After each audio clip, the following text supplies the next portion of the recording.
اور داؤد علیہ السلام کو ہم نے سلیمان جیسا بیٹا عطا کیا علیہ السلام، بہترین بندہ، کثرت سے اپنے رب کی طرف رجوع کرنے والا، کثرت سے اپنے رب کی طرف رجوع کرنے والا، اواب۔ قابل ذکر ہے وہ موقع جب شام کے وقت اس کے سامنے خوب سیدھے ہوئے تیز رو گھوڑے پیش کیے گئے تو اس نے کہا میں نے اس مال کی محبت اپنے رب کی یاد کی وجہ سے اختیار کی ہے۔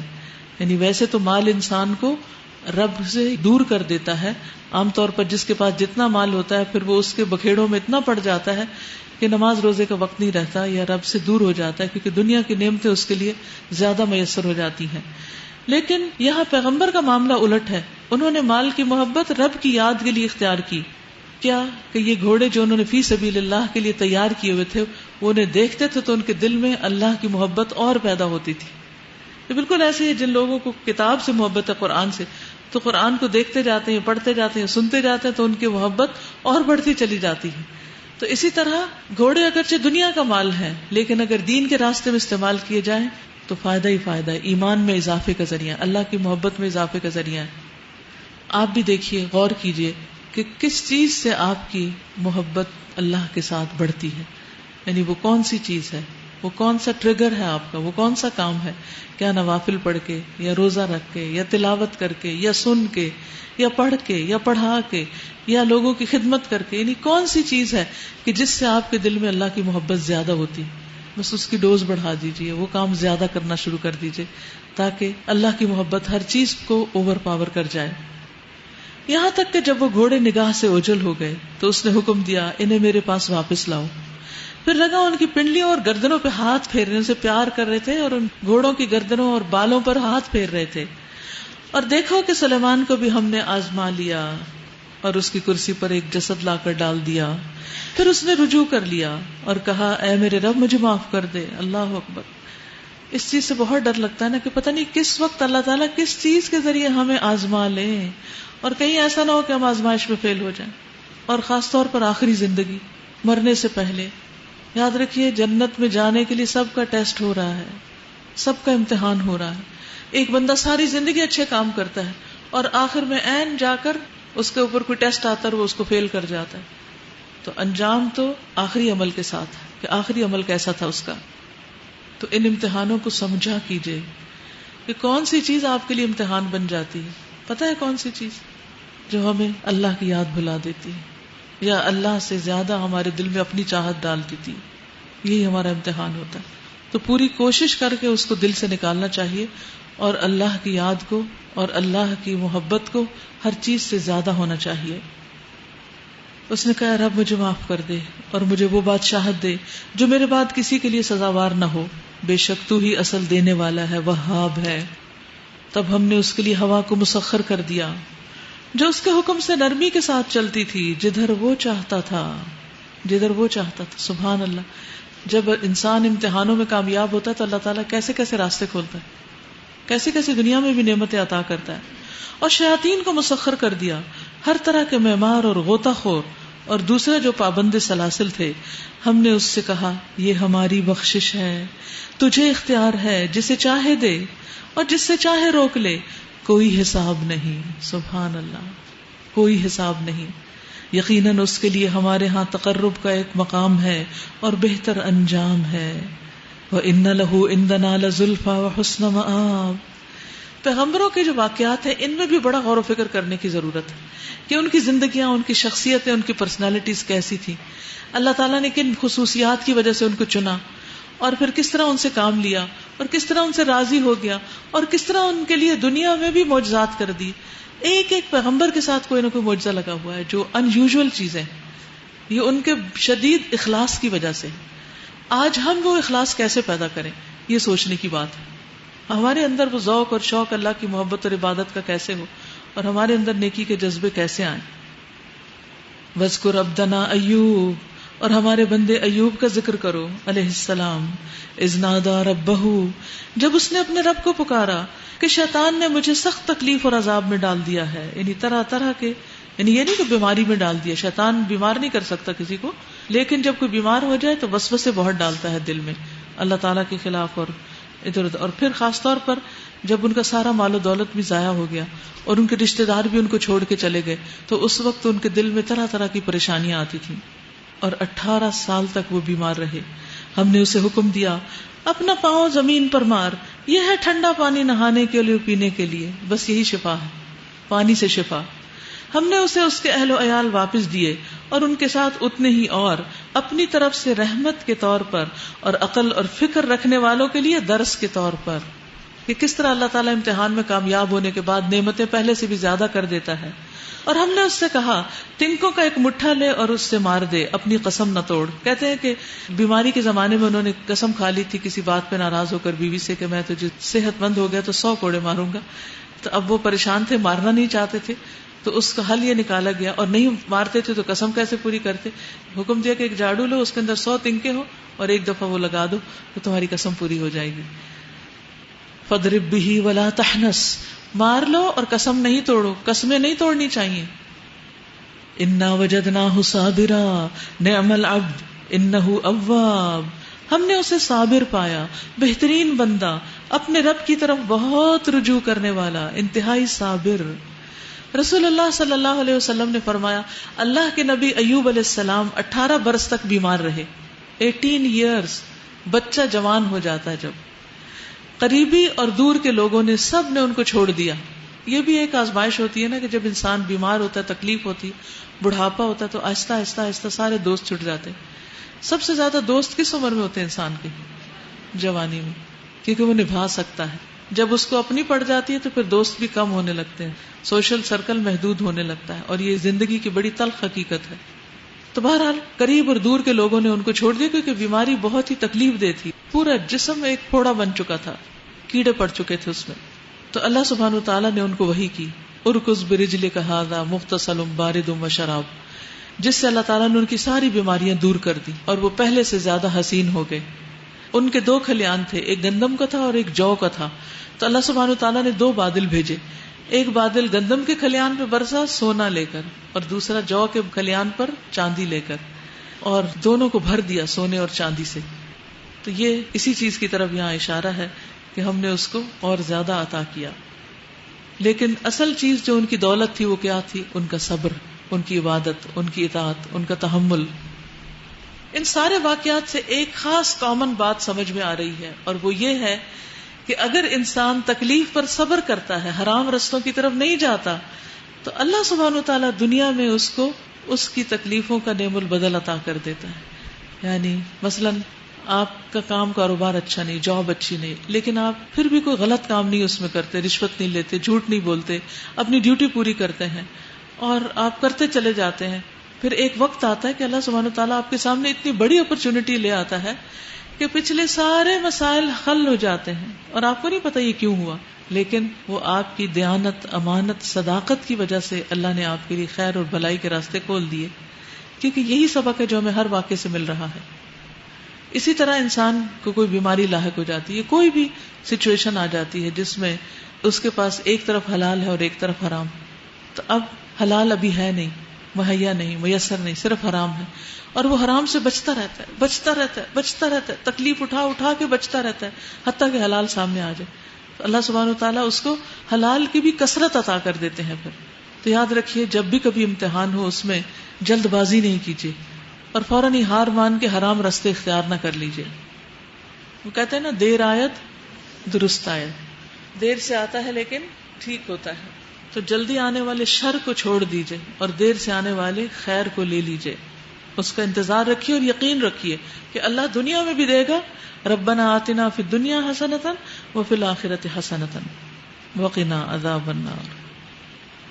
واذکر عبادنا ابراہیم واسحاق ویعقوب اولی الایدی والابصار انا اخلصناہم بخالصۃ ذکر الدار. اور ہمارے بندوں ابراہیم اور اسحاق اور یعقوب کا ذکر کرو, بڑی قوت عمل رکھنے والے اور دیدہ ور لوگ تھے, بڑے سمجھدار لوگ تھے, بہت بصیرت رکھتے تھے. ہم نے ان کو ایک خالص صفت کی بنا پر برگزیدہ کیا تھا, اور وہ دار آخرت کی یاد تھی. تو اس سے کیا پتہ چلتا ہے؟ جو شخص آخرت کو کثرت سے یاد کرتا ہے وہ اللہ کا پسندیدہ ہوتا ہے, وہ اللہ کا خاص بندہ ہوتا ہے. یقیناً ہمارے ہاں ان کا شمار چنے ہوئے نیک لوگوں میں ہے. اور اسماعیل اور الیسع اور ذوالکفل، ان کا بھی ذکر کرو، یہ سب بھی نیک لوگوں میں سے تھے. سبحان اللہ، اللہ کیسی تعریف کرتے ہیں. قیامت تک ان کی تعریفیں اس کتاب میں جاری ہیں. ھذا ذکر وان للمتقین لحسن مآب، یہ ایک ذکر تھا، اب سنو کہ متقی لوگوں کے لیے یقیناً بہترین ٹھکانہ ہے. ہمیشہ رہنے والی جنتیں جن کے دروازے ان کے لیے کھلے ہوں گے، ان میں وہ تکیے لگائے بیٹھے ہوں گے، ٹیک لگا لگا کے خوب خوب پھل اور مشروبات طلب کر رہے ہوں گے، اور ان کے پاس شرمیلی ہم سن بیویاں ہوں گی. یہ وہ چیزیں ہیں جنہیں حساب کے دن عطا کرنے کا تم سے وعدہ کیا جا رہا ہے. یہ ہمارا رزق ہے جو کبھی ختم ہونے والا نہیں، نو اینڈ.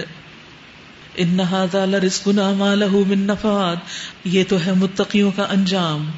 ھذا وان للطاغین لشر مآب، اور سرکشوں کے لیے بدترین ٹھکانہ ہے جہنم، جس میں وہ جھلسے جاتے رہیں گے. بہت ہی بری قیام گاہ یہ ہے ان کے لیے. پس وہ مزہ چکھیں کھولتے ہوئے پانی اور پیپ لہو اور اسی قسم کی دوسری تلخیوں کا. اور وہ جہنم کی طرف اپنے پیروکاروں کو آتے ہوئے دیکھ کر آپس میں کہیں گے، یہ ایک لشکر تمہارے پاس گھسا چلا آ رہا ہے، کوئی خوش آمدید نہیں ان کے لیے، یہ آگ میں جھلسنے والے ہیں. وہ ان کو جواب دیں گے، نہیں بلکہ تم ہی جھلسے جا رہے ہو، کوئی خیر مقدم نہیں تمہارے لیے، تم ہی تو یہ انجام ہمارے آگے لائے ہو، کیسی بری ہے یہ جائے قرار. پھر وہ کہیں گے، اے ہمارے رب، جس نے ہمیں اس انجام کو پہنچانے کا بندوبست کیا، اس کو دوزخ کا دوہرا عذاب دے. اور وہ آپس میں کہیں گے، کیا بات ہے، ہم ان لوگوں کو کہیں نہیں دیکھتے جنہیں ہم دنیا میں برا سمجھتے تھے. وہ مولوی وغیرہ اور جو بڑے ریلیجس لوگ تھے جن کے بارے میں بڑا حقیر نقطہ نظر رکھتے تھے، وہ کدھر گئے سارے؟ ہم نے یوں ہی ان کا مذاق بنا لیا تھا. دنیا میں ہم ان پہ آوازیں کستے تھے، یا وہ کئی نظروں سے اوجھل ہیں. بے شک یہ سچی بات ہے، اہل دوزخ میں یہی جھگڑے ہونے والے ہیں، اہل دوزخ میں یہی جھگڑے ہونے والے ہیں. قل انما انا منذر وما من الہ الا اللہ الواحد القہار. اے نبی صلی اللہ علیہ وسلم، ان سے کہیے میں تو بس خبردار کر دینے والا ہوں، کوئی حقیقی معبود نہیں مگر اللہ جو یکتا ہے، سب پر غالب، آسمانوں اور زمین کا مالک اور ان ساری چیزوں کا مالک جو ان کے درمیان ہے، زبردست اور درگزر کرنے والا. ان سے کہو یہ ایک بڑی خبر ہے جس کو سن کر تم منہ پھیرتے ہو. ما كان لي من علم بالملأ الأعلى إذ يختصمون إن يوحى إلي إلا أنما أنا نذير مبين. ان سے کہو مجھے اس وقت کی کوئی خبر نہ تھی جب ملأ اعلیٰ میں جھگڑا ہو رہا تھا، مجھ کو تو وحی کے ذریعے یہ باتیں صرف اس لیے بتائی جاتی ہیں کہ میں کھلا کھلا خبردار کرنے والا ہوں. کہ ملأ اعلیٰ کا جھگڑا کیا ہے، اس کے بارے میں ابن عباس کہتے ہیں کہ نبی صلی اللہ علیہ وسلم نے فرمایا، خواب میں میرا رب میرے پاس بہترین صورت میں آیا اور کہا، ہے محمد، میں نے عرض کیا میرے رب میں حاضر ہوں اور باسعادت ہوں. اللہ تعالیٰ نے فرمایا، کیا تم جانتے ہو کہ مقرب فرشتے کس بات پہ جھگڑتے ہیں؟ میں نے عرض کیا میرے رب میں نہیں جانتا. تو اس لیے پتہ چلتا ہے کہ فرشتے آرگیومنٹس کرتے ہیں، بہت انٹیلیجنٹ ہے. اسی لیے تو جب آدم علیہ السلام کی تخلیق کا وقت تھا اس وقت بھی انہوں نے سوال کیے، اور بعد میں بھی اور اب بھی وہ سوال جواب کرتے ہیں، اور آپس میں بھی ایک دوسرے سے کمیونیکیشن کرتے ہیں. پھر اللہ تعالیٰ نے اپنا ہاتھ میرے شانوں کے درمیان رکھا اور میں نے اس کی ٹھنڈک اپنی چھاتی میں محسوس کی، چنانچہ میں جان گیا کہ جو کچھ مشرق و مغرب کے درمیان ہے. پھر اللہ تعالیٰ نے پوچھا، ہے محمد، میں نے عرض کیا، اے میرے رب میں حاضر ہوں اور باسعادت ہوں، کیا تم جانتے ہو کہ مقرب فرشتے کس بات پر جھگڑ رہے ہیں؟ میں نے عرض کیا درجات اور کفارات کے بارے میں. کس کے بارے میں؟ درجوں اور کفاروں کے بارے میں. اور جماعت کے لیے پیدل چل کے جانے کے بارے میں، مشقت کے وقت اچھی طرح وضو کر کے ایک نماز کے بعد دوسری نماز کا انتظار کرنے کے بارے میں. اور جو ان کی حفاظت کرے گا وہ خیر کے ساتھ زندہ رہے گا اور زندہ رہے گا اور خیر پر مرے گا، اور وہ گناہوں سے اس طرح پاک ہو جائے گا جس طرح اس نے اپنی ماں کے پیٹ سے جنم لیا تھا اس دن کی طرح. تو اس سے یہ پتہ چلتا ہے کہ بندوں کے اعمال پر بھی فرشتے مقرر ہیں، وہ ان کے اعمال دیکھتے رہتے ہیں، کمی بیشی کو بھی دیکھتے ہیں، ایک دوسرے سے ڈسکس بھی کرتے ہیں، اور بندوں کے خیر خواہ بھی ہوتے ہیں. جو حول العرش فرشتے ہیں وہ ایمان والوں کے لیے دعائیں بھی کرتے ہیں. آپ کا کیا تعلق ہے ان سے؟ وہ تو آپ سے اتنا تعلق رکھتے ہیں، اتنا کچھ آپ کے لیے کرتے ہیں. آپ کو کیا کرنا ہے؟ بس ایمان لے آنا ہے کہ میں فرشتوں پر ایمان لاتی ہوں بغیر ان کو دیکھے، اور ہر شرک سے بچتے ہوئے. اذ قال ربک للملائکۃ انی خالق بشرا من طین فاذا سویتہ ونفخت فیہ من روحی فقعوا لہ ساجدین. جب تیرے رب نے فرشتوں سے کہا میں مٹی سے ایک بشر بنانے والا ہوں، پھر جب میں اسے پوری طرح بنا دوں اور اس میں اپنی روح پھونک دوں تو تم اس کے آگے سجدے میں گر جاؤ. اس حکم کے مطابق فرشتے سب کے سب سجدے میں گر گئے، مگر ابلیس نے اپنی بڑائی کا گھمنڈ کیا اور وہ کافروں میں سے ہو گیا. رب نے فرمایا اے ابلیس، تجھے کیا چیز اس کو سجدہ کرنے سے مانے ہوئی جسے میں نے اپنے دونوں ہاتھوں سے بنایا؟ تو بڑا بن رہا ہے یا تو ہے ہی کچھ اونچے درجے کی ہستیوں میں سے؟ اس نے جواب دیا میں اس سے بہتر ہوں، آپ نے مجھ کو آگ سے پیدا کیا اور اس کو مٹی سے. یعنی یہ ہے ابلیس کا تکبر کہ اپنے آپ کو بہتر سمجھتا تھا دوسروں سے. اچھا تو یہاں سے نکل جا، تو مردود ہے اور تیرے اوپر یوم الجزا تک میری لعنت ہے. وہ بولا اے میرے رب یہ بات ہے تو پھر مجھے اس وقت تک کے لیے مہلت دے دے جب یہ لوگ دوبارہ اٹھائے جائیں گے. فرمایا اچھا تجھے اس روز تک کی مہلت ہے جس کا وقت مجھے معلوم ہے. اس نے کہا تیری عزت کی قسم میں ان سب لوگوں کو بہکا کر رہوں گا بجز تیرے ان بندوں کے جنہیں تو نے خالص کر لیا. پھر اخلاص کی بات ہے. فرمایا تو حق یہ ہے اور میں حق ہی کہتا ہوں کہ میں جہنم کو تجھ سے اور ان سب لوگوں سے بھر دوں گا جو ان انسانوں میں سے تیری پیروی کریں گے. ابلیس کی خاص برائی کیا نظر آتی ہے آپ کو؟ تکبر، روڈنس، اپنے آپ کو بڑی چیز سمجھنا. تو جو اس کی اس چیز میں پیروی کرے وہ اس کے ساتھ ہی ہے. تو اس لیے تواضع اختیار کرنی چاہیے اور اللہ سے ڈرنا چاہیے. قل ما اسألکم علیہ من اجر وما انا من المتکلفین. اے نبی صلی اللہ علیہ وسلم ان سے کہہ دیجئے کہ میں اس تبلیغ پر تم سے کوئی اجر نہیں مانگتا اور نہ میں بناوٹی لوگوں میں سے ہوں. یہ تو ایک نصیحت ہے تمام جہان والوں کے لیے اور تھوڑی ہی مدت گزرے گی کہ تمہیں اس کا حال خود معلوم ہو جائے گا کہ دنیا کی حقیقت کیا تھی اور آخرت کی کیا. اور پھر جو زندہ رہے وہ بھی چند سال کے اندر دیکھ لے گا کہ مخالفین کے ساتھ کیا ہوا اور ایمان والوں کے ساتھ کیا ہوا. تو حقیقت یہ ہے کہ گزرتا ہوا وقت انسان کے بس میں نہیں کہ اسے روک سکے. لیکن صرف وقت نہیں گزرتا، بہت سی چیزیں تبدیل ہو جاتی ہیں اور یہ چینجز بھی آپ روک نہیں سکتے. اس لیے کبھی بھی انسان اپنے موجودہ حال پر ایسا پریشان نہ ہو کہ مایوس ہو جائے. یہ بھی گزر جائے گا. دس شیل ٹو پاس، یہ بھی چلا جائے گا.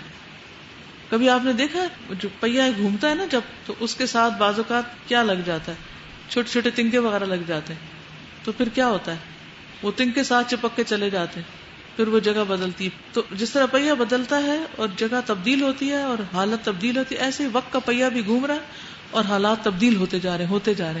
لہٰذا کوئی بھی چیز جو آج آپ کو ڈپریس کر رہی ہو اس پر ڈپریس ہونے کی ضرورت نہیں، کیونکہ وہ پرماننٹ نہیں ہے. ہر حال تبدیل ہونے والا ہے. بچپن بھی، جوانی بھی، بڑھاپا بھی، نیکی بھی، اور تکلیف کی حالت، بیماری کی حالت، ہر چیز تبدیل ہونے والی. تو انسان تبدیلیوں کی نظر ہو جاتا ہے. تو تبدیلی لازمی چیز ہے، اسے ایکسپٹ کرنا سیکھے. اور یہاں یہ جو کہا گیا کہ میں تکلف کرنے والوں میں سے نہیں ہوں، تو اس کا کیا مطلب ہے کہ بلا تکلف حق بات کو بیان کر دیتا ہوں. اور یہی طریقہ ہمارے اندر بھی ہونا چاہیے، کیونکہ تکلف میں ہے تکلیف سراسر. اور بناوٹی باتیں اور بناوٹی رویے جو ہوتے ہیں نا بہت دن تک مینٹین نہیں ہو سکتے. اسے بی یور سیلف، ٹھیک ہے، لکھ لیجیے، be grateful, be hopeful, be yourself. جو ہیں وہی رہیں، اپنے اوپر خول نہ چڑھائیں، اس میں لطف بہت ہے. اگر اس حال میں کوئی آپ کو ایکسپٹ کرتا ہے تو وہی دراصل ایکسپٹنس ہے. اور اگر آپ کچھ بن سور کے سج کے کسی کے سامنے آ رہے ہیں تو جب آپ کا روپ تبدیل ہوگا تو وہ بھی تبدیل ہو جائے گا. ٹھیک. شروع کرتی ہوں اللہ کے نام سے جو بے انتہا مہربان نہایت رحم فرمانے والا ہے. تنزیل الکتاب من اللہ العزیز الحکیم. اس کتاب کا نزول اللہ زبردست اور دانا کی طرف سے ہے، حکمت والا رب. انا انزلنا الیک الکتاب بالحق. بے شک ہم نے آپ کی طرف کتاب حق کے ساتھ اتاری ہے. فاعبد اللہ مخلصا لہ الدین.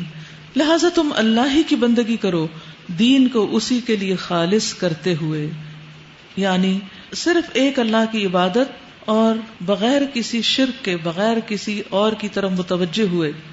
خبردار، دین خالص اللہ کا حق ہے، کیونکہ سب کچھ ہمیں دیا اللہ نے ہے تو ہمیں بھی اپنا سب کچھ اللہ کو دینا چاہیے. رہے وہ لوگ جنہوں نے اس کے سوا دوسرے سرپرست بنا رکھے ہیں اور اپنے اس فعل کی توجیہ یہ کرتے ہیں کہ ہم تو ان کی عبادت صرف اس لیے کرتے ہیں کہ وہ اللہ تک ہماری رسائی کرا دیں، کفار مکہ ہوں یا دنیا بھر کے مشرکین، وہ اپنے شرک کی یہی توجیح کرتے ہیں. وہ کہتے ہیں ہم ان بزرگوں کو، ان پیروں کو، یہ بتوں کو نہیں مانتے، ہم تو دراصل ان کی سیوا اس لیے کرتے ہیں کہ یہ اللہ کے ہاں پہنچے ہوئے، یہ اللہ تک جانے کا رستہ ہے اور یہ اللہ تک ہمیں پہنچا دیں گے. ہم ان کا دامن پکڑ لیں گے تو ہم آسانی سے چلے جائیں گے اللہ تک، ہم ڈائریکٹ نہیں جا سکتے. تو یہ جو بیچ کا واسطہ اور وسیلہ والی چیز ہے نا، یہ شرک کا دروازہ کھولتی ہے. اللہ سبحانہ و تعالیٰ کیا فرماتے ہیں، وَإِذَا سَأَلَكَ عِبَادِي عَنِّي فَإِنِّي قَرِيبٌ، کہ جب بندے تجھ سے میرے بارے میں پوچھے تو بتا دیجئے کہ میں قریب ہوں.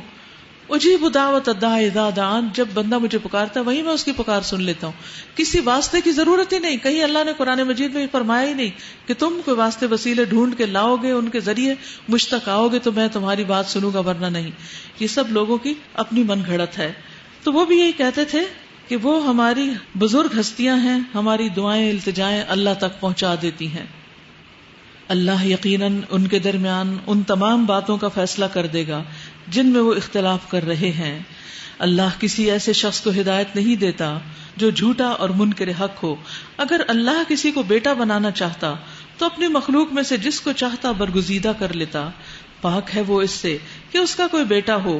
وہ اللہ ہے اکیلا اور سب پر غالب، یعنی ہر چیز اس کے کنٹرول میں ہے. اس نے آسمانوں اور زمین کو برحق پیدا کیا. وہی دن پر رات کو اور رات پر دن کو لپیٹتا ہے. اسی نے سورج اور چاند کو اس طرح مسخر کر رکھا ہے کہ ہر ایک وقت مقرر تک چلے جا رہا ہے. جان رکھو وہ زبردست ہے اور درگزر کرنے والا ہے.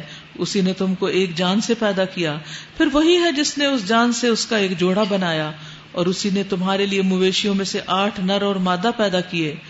وہ تمہاری ماؤں کے پیٹوں میں 3 تاریک پردوں میں سے تمہیں ایک کے بعد ایک شکل دیتا چلا جاتا ہے. یہی اللہ جس کے یہ کام ہے تمہارا رب ہے. بادشاہی اسی کی ہے، کوئی معبود اس کے سوا نہیں. پھر تم کدھر سے پھرائے جا رہے ہو؟ ان تکفروا فإن اللہ غنی عنکم، اگر تم کفر کرو تو اللہ تم سے بے نیاز ہے، لیکن وہ اپنے بندوں کے لیے کفر کو پسند نہیں کرتا. وَإِن تَشْكُرُوا يَرْضَهُ لَكُمْ، اور اگر تم شکر ادا کرو تو وہ اسے تمہارے لیے پسند کرتا ہے. وَلَا تَزِرُ وَازِرَةٌ وِزْرَ أُخْرَىٰ، کوئی بوجھ اٹھانے والا کسی دوسرے کا بوجھ نہ اٹھائے گا. ثُمَّ إِلَىٰ رَبِّكُمْ مَرْجِعُكُمْ، پھر آخر تم سب کو اپنے رب کی طرف پلٹنا ہے. فَيُنَبِّئُكُمْ بِمَا كُنتُمْ تَعْمَلُونَ، پھر وہ تمہیں بتا دے گا کہ تم کیا کرتے رہے ہو. إِنَّهُ عَلِيمٌ بِذَاتِ الصُّدُورِ، وہ تو دلوں کا حال تک جانتا ہے.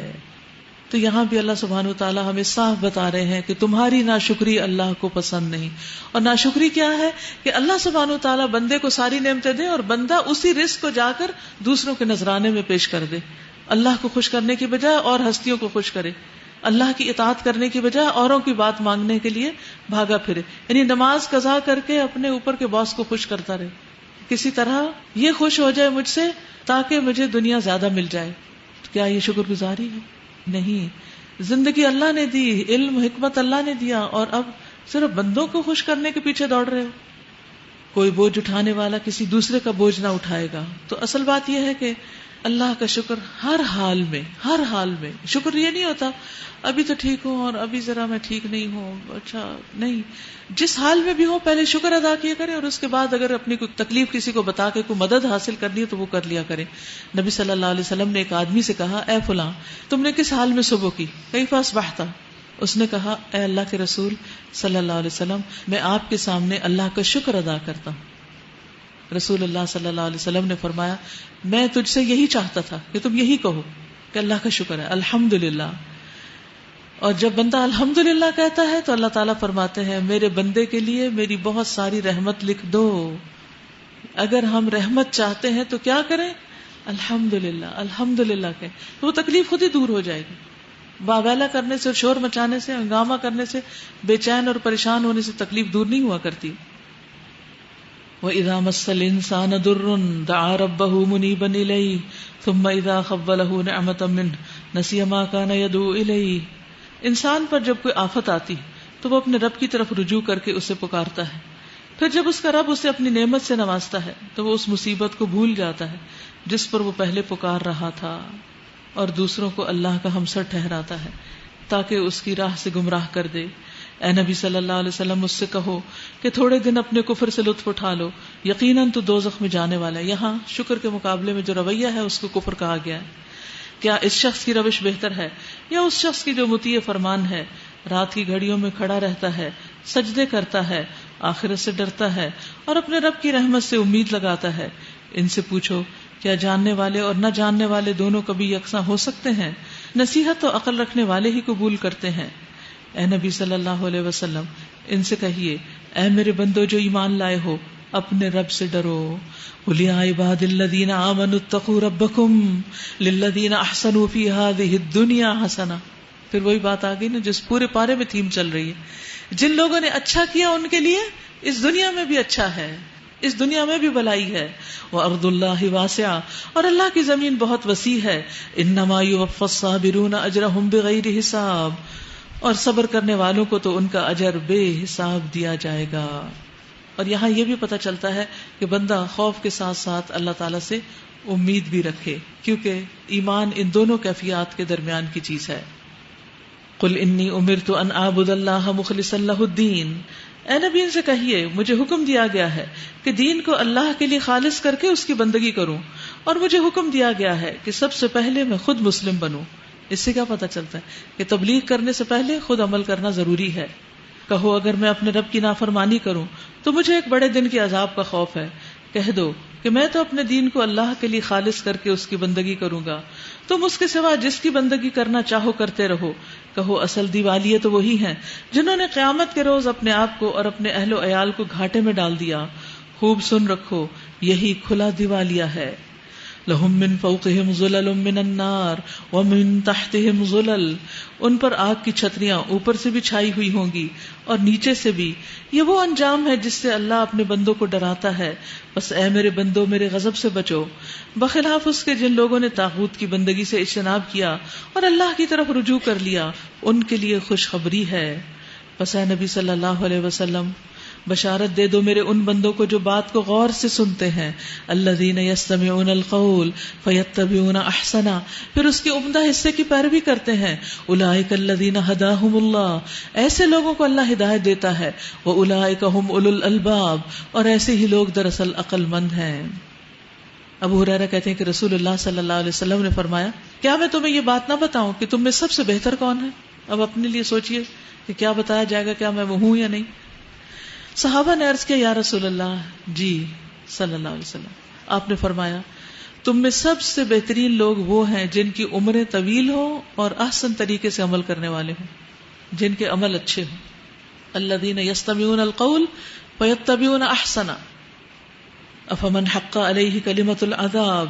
اے نبی صلی اللہ علیہ وسلم، اس شخص کو کون بچا سکتا ہے جس پر عذاب کا فیصلہ چسپاں ہو چکا ہو؟ کیا تم اسے بچا سکتے ہو جو آگ میں گر چکا ہو؟ البتہ جو لوگ اپنے رب سے ڈر رہے ہیں ان کے لیے بلند عمارتیں ہیں، منزل پہ منزل بنی ہوئی، جن کے نیچے نہریں بہ رہی ہوں گی۔